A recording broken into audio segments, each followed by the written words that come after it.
Well, before we get deep into the monitoring parts of this particular conversation, I want to go back a little bit and I want to think once again about how do we actually scale our application in this particular sense. Let's say that, okay, we've established that CPU is the bottleneck. You would say that the easiest way to scale an application at this point would be to just add a better CPU, right?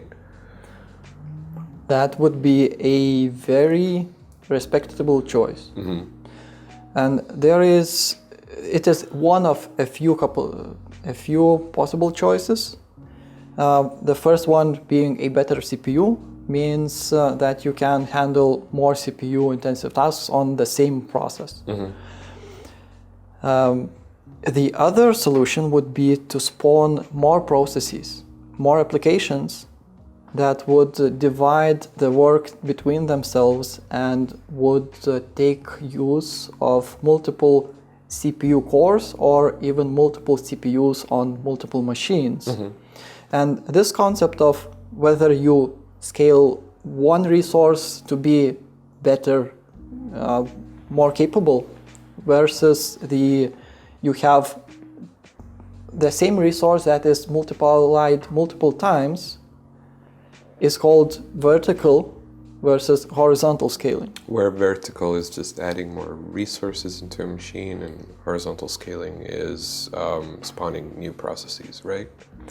Correct. Okay. So when you are vertically scaling, you're trying to do more work on the same resource that is limited to one particular use case. Mm-hmm. In this instance, you have a single process that can be single-threaded or multi-threaded. So if you have a single-threaded application, you would have to get a better CPU that has a better single-threaded performance. Mm-hmm.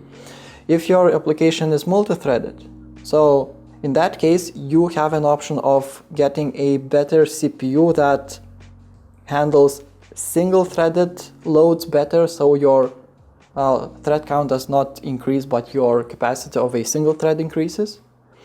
Or you get a CPU that has more cores, so you can have more threads. Mm-hmm. This is still a vertical approach, because you have a constraint of one particular process and you give access to more resources to that single process. Mm-hmm. In the horizontal approach,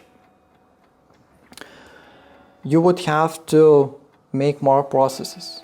So more processes does not necessarily require more CPUs, because you can have a single-threaded application that uses a single core, but you can scale the number of applications so that they can make use of multiple cores. Mm-hmm. You're scaling the application horizontally, but you're scaling the machine vertically still. Mm-hmm. Okay. So you are still confined in a single machine. That concept can go beyond a single machine and go to the multiple machine parts, where you have one application per machine or multiple applications per machine, but you have multiple machines.